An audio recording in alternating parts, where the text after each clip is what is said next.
Baik, terima kasih Mas Dimas. Teman-teman, pertama selamat malam. Seperti dikatakan Mas Dimas, saya mau membicarakan sesuatu yang menurut saya masuk ke dalam inti iman, inti kepercayaan Kristiani, yaitu bahwa kita dicintai oleh Allah. Bahwa meskipun kita dicintai, kok di dunia ini ada begitu banyak penderitaan. Jawabannya adalah Yesus. Dalam Yesus kita bisa mendapat harapan dan keyakinan bahwa semuanya akan menjadi baik. Ini yang mau saya bicarakan pada malam ini. Kita bisa next. Saya mau mulai dengan perjalanan Yesus. Apa yang dialami oleh Yesus. Karena kita percaya bahwa dalam Yesus kita tahu siapa itu Allah. Yohanes dalam Injil mengatakan ia adalah sabda Allah. Jadi Allah mengungkapkan diri di dalam Yesus. Yesus itu mulai karya umum dengan pergi di umur sekitar berumur 30 tahun ke Sungai Yordan, ke Yohanes Pembaptis untuk dibaptis. Dan kita baca dalam Injil bahwa waktu ia dibaptis dari surga ada suara, dialah putraku yang terkasih. Bagi Yesus sendiri itu tentu juga suatu pengalaman yang mendalam. Dan ia sangat merasa bahwa ia perlu waktu untuk menyiapkan diri pada karya dan tugas besar. Maka ia pergi ke padang gurun dan berpuasa. Berpuasa 40 hari. Dalam 3 Injil sinoptik kita membaca tentang itu. Kita baca bagaimana Yesus pada akhir puasa, di mana ia sudah lemes, lemah, lapar, digoda oleh setan, menolak godaan setan, dan kembali ke tempat Yohanes dan mulai karyanya di Galilea. Ia mulai melakukan tugasnya. Adalah sangat bagus kalau kita selalu coba untuk melihat Yesus. Yesus mulai di Kafarnaum. Sudah malam pertama itu. Orang pada datang dan yang sakit disembuhkan. Mertua Petrus yang sakit disembuhkan juga, dan seperti ibu-ibu di sini juga langsung pergi ke belakang untuk menyediakan minuman bagi Yesus dan murid-muridnya. Yesus menyembuhkan orang yang sakit, mengusir setan-setan, sehingga orang mengatakan, kok semuanya menjadi baik. Dan dalam ini ia mempermaklumkan kerajaan Allah.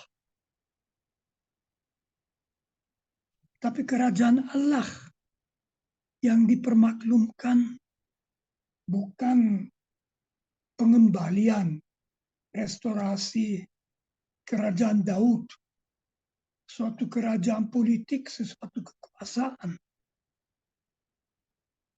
melainkan kerajaan yang mulai dalam hati orang. Maka kita baca dalam 4 Injil bahwa Yesus semakin mengalami perlawanan, terutama kelas pimpinan Yahudi, kelas religius, para ahli kitab, para Farisi yang bisa disebut rohaniwan, seperti sekarang romo-romo dan suster-suster itu, mereka itu tidak menerima Yesus. Karena Yesus lain daripada yang mereka perkirakan. Mereka menolak dia. Murid-murid semula tidak mengerti, kemudian mengikuti Yesus sampai ke Yerusalem. Dan di Yerusalem itu dia diterima seperti raja, tapi raja yang duduk di atas keledai, bukan di atas kuda. Dan daripada membangun kerajaan yang diharapkan, murid-muridnya, dia ditangkap. Taman Zaitun, dibawa ke imam-imam agung. Di situ ia difitnah, dituduh, dibawa ke penguasa Romawi Pilatus. Mereka menuntut bahwa ia dihukum mati. Yesus disiksa, dipukul, didera, akhirnya oleh Pilatus dihukum mati. Dia membawa salib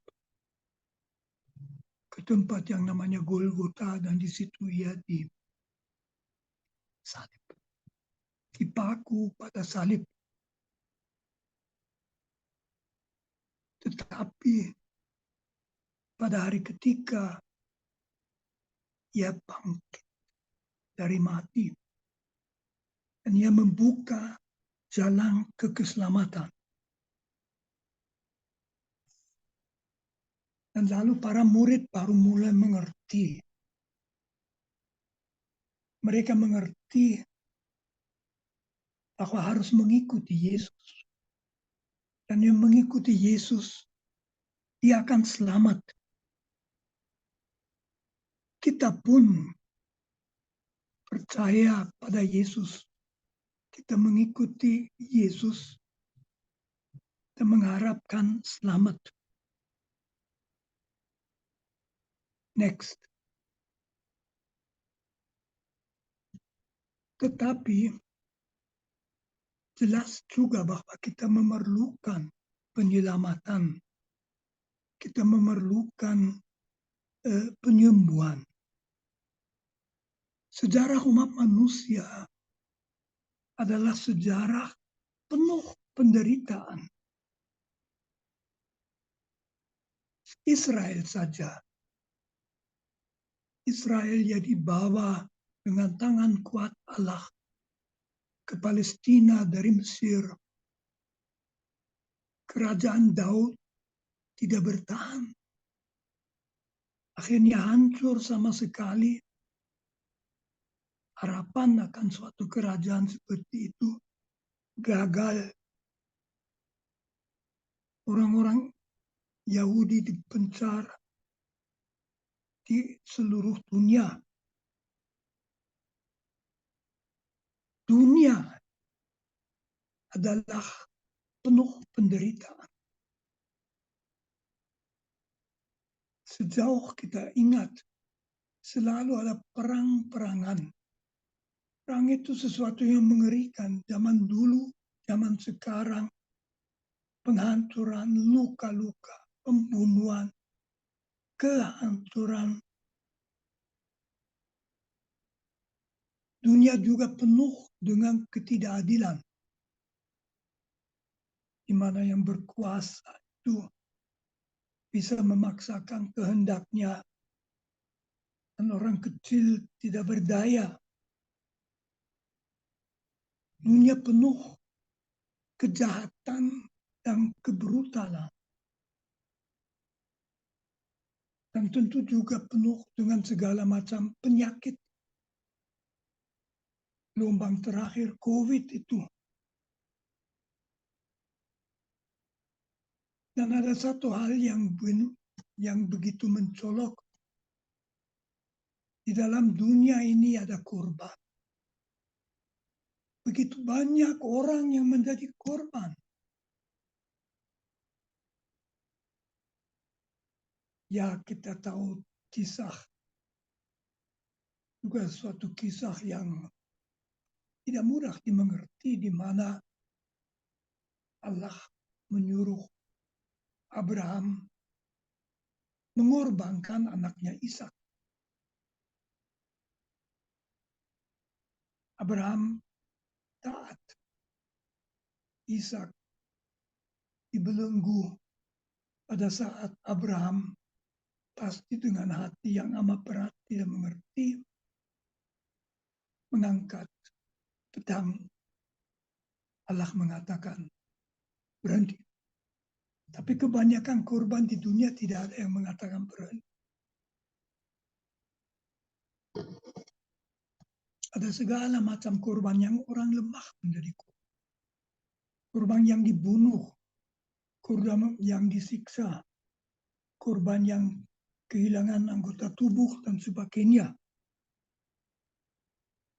Begitu banyak orang mati sebagai korban.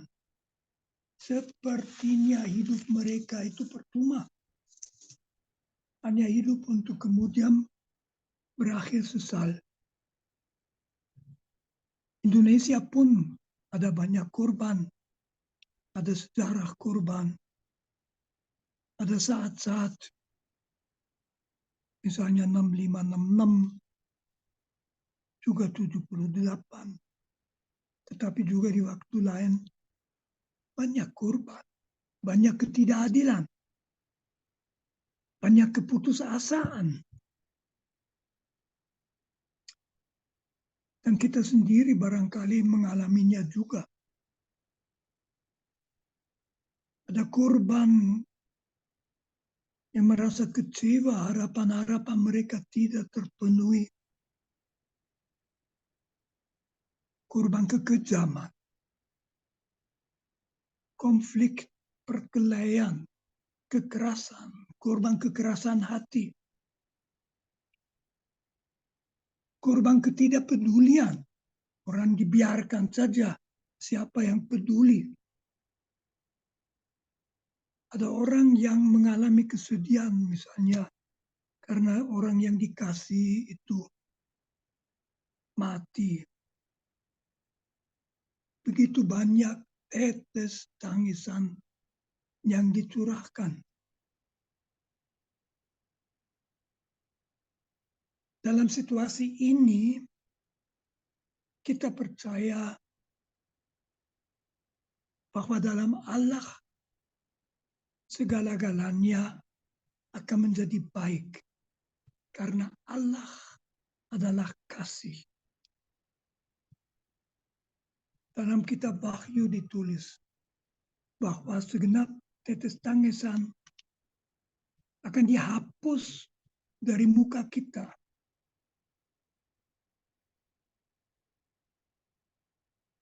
Korban tidak akan dibiarkan korban. Kita bisa bertanya apakah ini masih bisa dipercayai? Kalau dipercayai, mengapa dipercayai?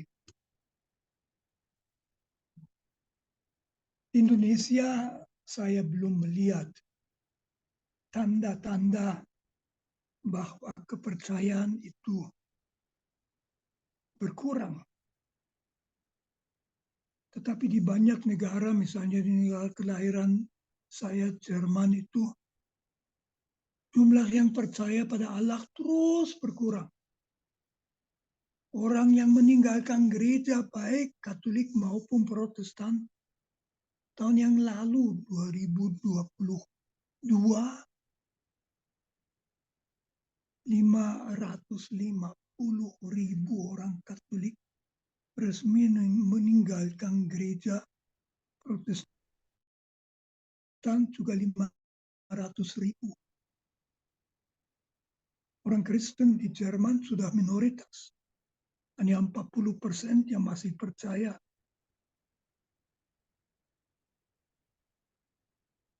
Ada dua alasan mengapa orang sering tidak percaya. Yang satu lebih karena mereka dalam rangka modernitas sepertinya menganggap Allah menjadi mitos. Salah satu buku terakhir Stephen Hawking, ahli fisika dan astronomi, astrofisika yang lumpuh itu, orang yang sangat mengagumkan, bertanya dalam satu bab pertama bukunya, "Is there a God?" Dan ia menjawab dengan tegas, "There's no God." Semacam sekularisasi total Indonesia baru mulai. Tapi alasan kedua adalah begitu banyak korban. Orang bertanya, kalau Allah itu baik, kok begitu banyak penderitaan? Apa tidak bisa diubah? Apa kita masih bisa percaya?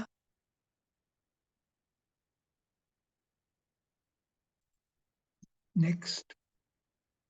Nah, di sini Yesus masuk. Dan ini yang kita renungkan pada malam ini. Ternyata Allah tidak memberi jawaban penjelasan atas pertanyaan mengapa ada begitu banyak penderitaan. Yang diberikan Allah adalah Yesus.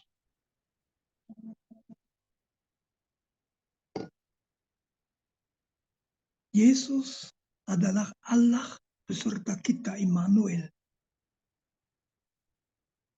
Itu sesuatu yang luar biasa, teman-teman. Andai kata Allah seakan-akan dari atas melihat kita dalam penderitaan, bahkan umpamanya kemudian menawarkan surga, susah diterima. Tapi Allah menjadi manusia, menjadi salah satu dari kita, mengalami nasib yang kita alami. Amat sangat mengesankan dan menarik bagaimana ia muncul. Saya kebetulan baca pada filosof Ernst Bloch, filosof abad yang lalu, seorang ateis yang menulis mengenai kisah yang ada di Matius dan Lukas, kisah kelahiran Yesus. Ia mengatakan kisah seperti ini tidak bisa ditemukan, dibikin orang. Tidak mungkin kalau seorang dewa atau raja mau dilahirkan, dia lahir di dalam kandang. Dia tidak menjelaskan bagaimana, tapi ia menangkap di situ ada sesuatu yang luar biasa. Sejak kelahiran kelihatan Allah tidak pernah bersama dengan para penguasa. Dia sendiri tidak muncul seperti berkuasa. tidak di antara orang kaya, tidak lahir di kalangan bangsawan di Yerusalem. Orang tuanya, Yosef dan Maria, bahkan rupa-rupanya ditolak di Bethlehem, mungkin tidak bisa bayar. Sehingga karena ditulis Yesus lahir diletakkan dalam tempat makan ternak, itu mesti di kandang. Dia lahir. Allah lahir di kandang. Yesus itu lemah, Allah itu lemah. Bayi, teman-teman, bayi itu manusia yang paling tidak berkuasa. Kalau dibiarkan saja beberapa hari dia mati. Bayi berarti 100% tergantung dari kebaikan ibunya atau ayahnya atau orang lain. Allah menjadi bayi yang muncul secara lemah, rentan, terancam. Herodes saja mau membunuhnya, padahal dia baru mungkin 1 tahun, 2 tahun. Miskin, tanpa daya pukul. Itulah Allah beserta kita. Dan Allah itu, Yesus, mempermaklumkan kerajaan Allah.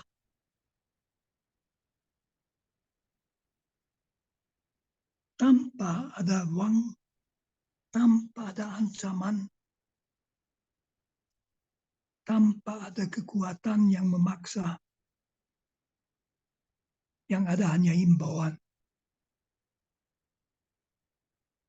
Dan Yesus, Allah beserta kita,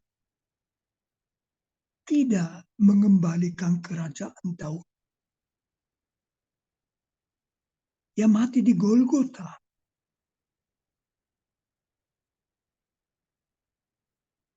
Bagi murid-muridnya, kematian Yesus di Golgota tentu merupakan kegagalan total. Mereka yakin dia seorang nabi, mungkin lebih dari itu. Ternyata tidak berhasil. Ternyata dibunuh. Itu yang dimengerti. Next. Mari kita lihat apa yang terjadi di Golgota.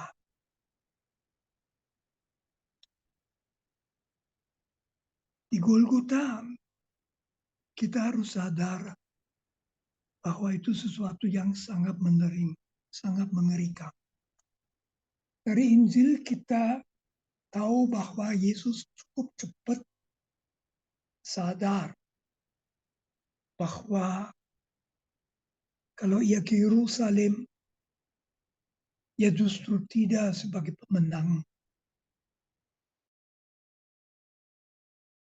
tapi akan ditangkap, akan menderita, akan mati. Murid-muridnya tidak mengerti, menghentikan dia. Tetapi ia sampai ke sana. Sejak semula Yesus menerima apa yang akan dialami di Golgota. Kita harus lihat bahwa ini yang dialami Yesus termasuk hal-hal yang paling mengerikan yang bisa dialami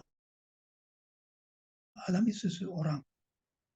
Tentu saja bahwa ia dikhianati oleh Yudas,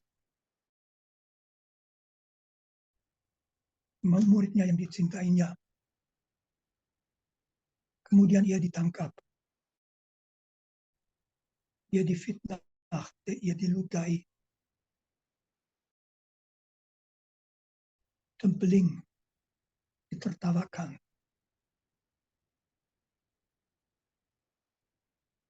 penderaan yang disuruh Pilatus, suatu hukuman yang luar biasa. Orang Yahudi juga memberikan hukuman ini, membatasinya pada 40 minus 1 deraan. Karena takut orangnya mati kalau lebih lama. Yesus tidak tahu, tapi yang jelas waktu Yesus ke Golgota membawa salibnya sendiri, ternyata ia tidak kuat. Sehingga seorang yang ada di pinggir jalan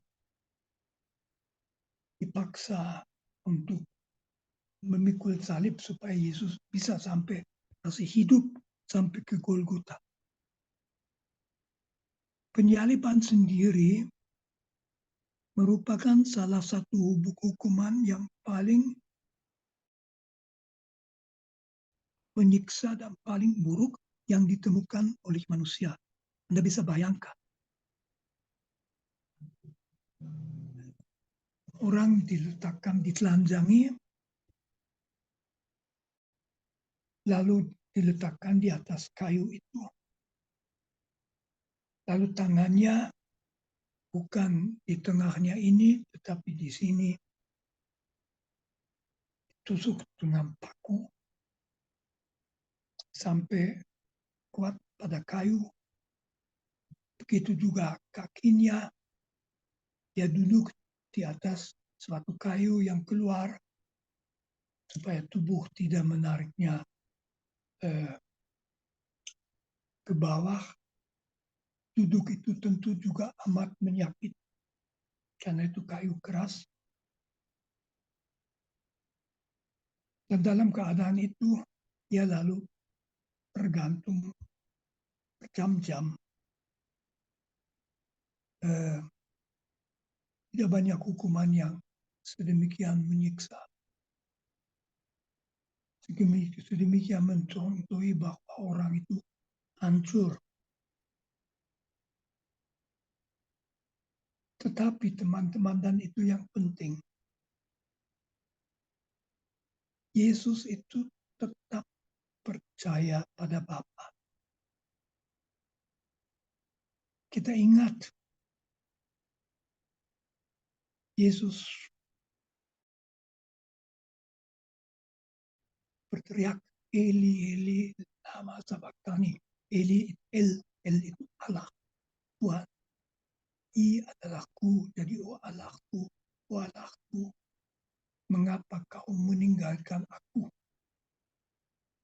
Itu saja permulaan dari Mazmur 21 yang berakhir dengan pujian Tuhan.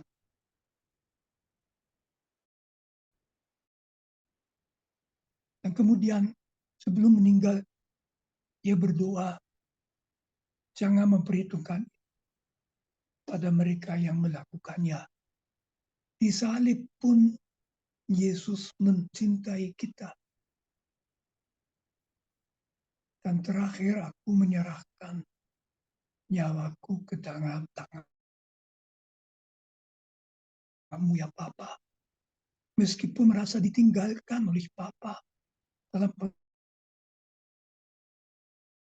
penderitaan yang luar biasa, Yesus itu percaya pada Allah. Dalam situasi yang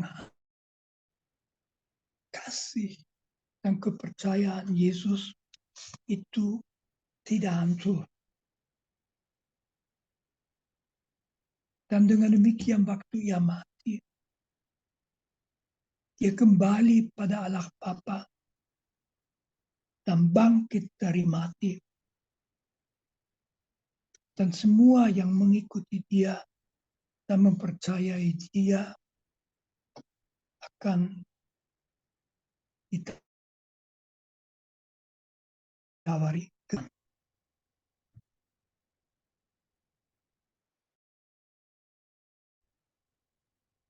Next. Kita bisa melihat apa dari Yesus.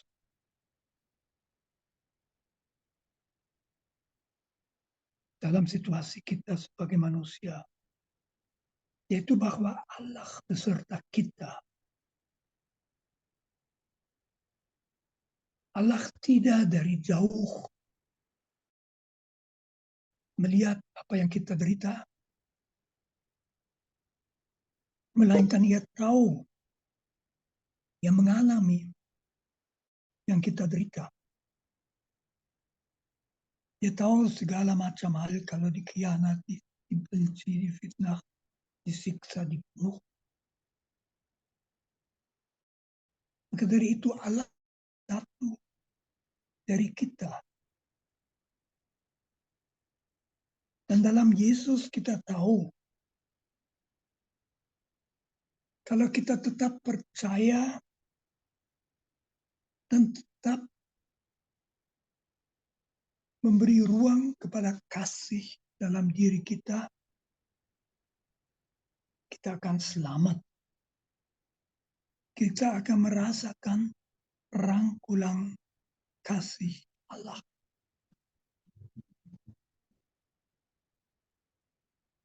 Jadi Yesus justru memperlihatkan bahwa kita akan selamat.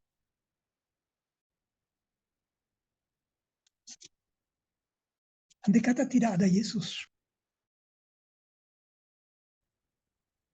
menurut saya amat sangat sulit untuk percaya pada Allah. Boleh next ya.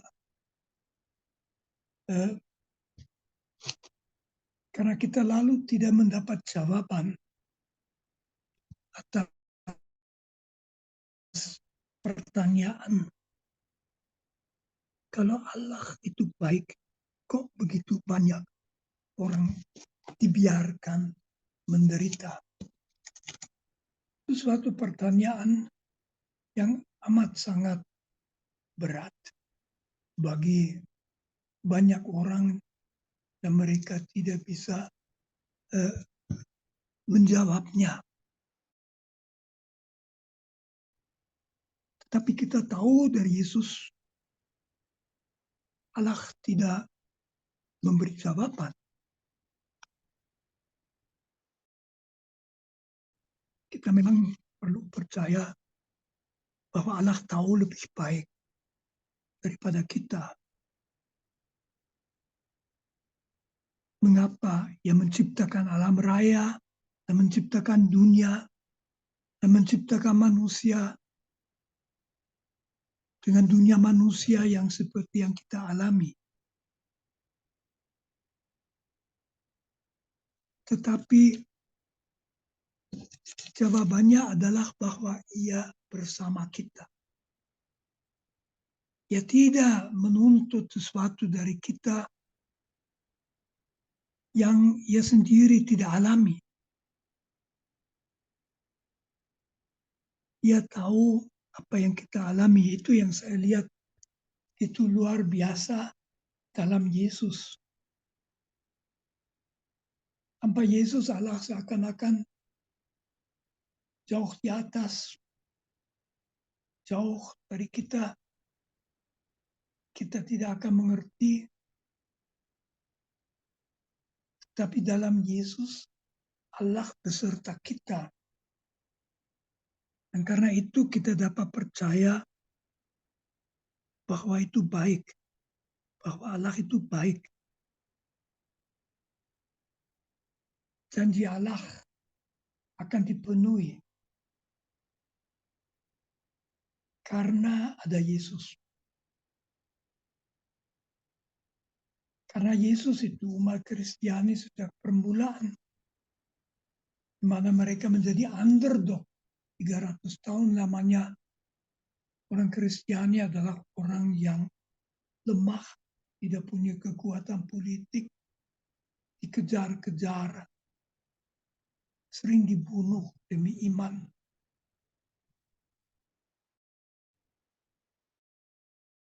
Tetapi mereka tahu, mereka jatuh di tangan Allah.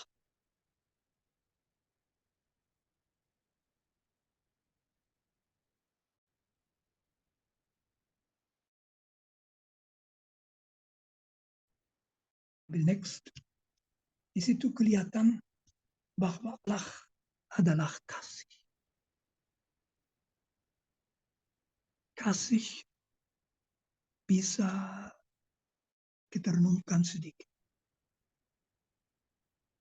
Kasih tentu ditunjukkan Allah dengan menjadi salah satu dari kita dalam putranya Yesus. Andai kata ia tidak mencintai kita, tentu ia tidak menjadi manusia dan bersedia menderita seperti kita. Cinta itu berarti bahwa yang dicintai tidak pernah dibiarkan, dilepaskan, melainkan mau diselamatkan. Itu tanda cinta. Allah adalah kasih. Itu dikatakan dalam surah pertama Yohanes. Allah adalah kasih. Dan dalam Yesus kita melihat itu. Dan karena itu kita tahu bahwa kita tidak dibiarkan. Kalau kita menyerahkan diri ke tangan Yesus, kita aman apapun yang terjadi.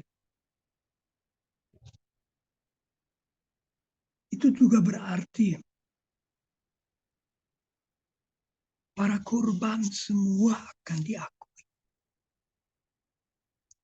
Tidak akan terjadi bahwa misalnya sesudah kematian kita, Tuhan seakan-akan mengatakan, udah lupakan, sekarang kan bisa masuk surga. Tidak. Segenap korban, kecil maupun besar, ringan maupun berat, dilihat oleh Allah. Karena ia mencintai kita, tidak mungkin ia tidak melihat itu.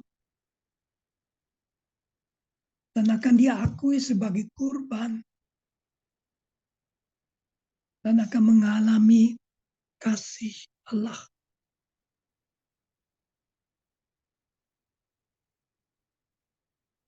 Jadi dalam Allah tidak ada korban yang seakan-akan percuma atau seakan-akan diabaikan, disapu di bawah karpet. Tidak. Seperti korban Yesus sendiri. Begitu korban yang dialami begitu banyak orang akan dilihat dalam kasih ilahi. Para korban akan amat terhibur.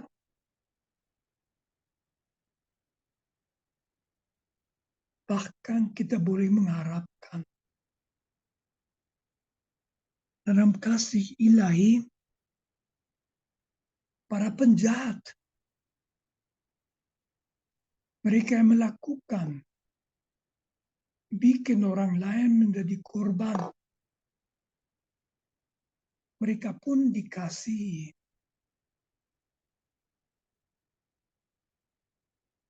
Kita boleh mengharapkan bahwa berhadapan dengan kasih Yesus, mereka pun diberi kesempatan menyesal. Contoh itu mungkin yang kita baca pada Lukas, bahwa bersama Yesus kan disalib dua penjahat. Satu penjahat ikut mengejek Yesus. Tetapi yang satu itu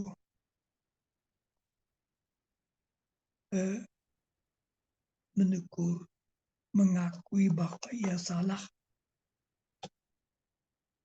Ia adalah orang jahat yang berhadapan dengan Yesus, bisa menyesal. Tidak mustahil bahwa penjahat yang kedua yang disalib itu tidak menyesal. tapi mati. Berhadapan dengan Allah yang mengasihinya secara mendalam, menyesat. Para penjahat pun bukan orang yang oleh Yesus dibiarkan. Yesus kan membandingkan diri dengan gembala yang baik. Dan ia memberi kisah gembala yang baik. Kalau dia punya 100 domba dan satu hilang, dia meninggalkan yang 99 dan mencari yang satu. Kadang-kadang kita tidak mengerti perbandingan Yesus itu. Karena di dalam seni Kristiani sering kelihatan bagaimana Yesus mencari domba yang di hutan ketakutan. Dan domba yang melarikan diri itu bangsa bajingan, penjahat itu, pendosa. Bukan domba yang sesat kebetulan tertidur waktu kawanan itu pindah tempat atau itu bukan. Yesus mencari orang yang jahat.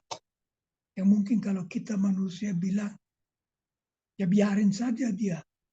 Tapi Yesus mengatakan, aku datang bukan untuk menyelamatkan mereka yang benar, tetapi mereka yang berdosa, yang salah.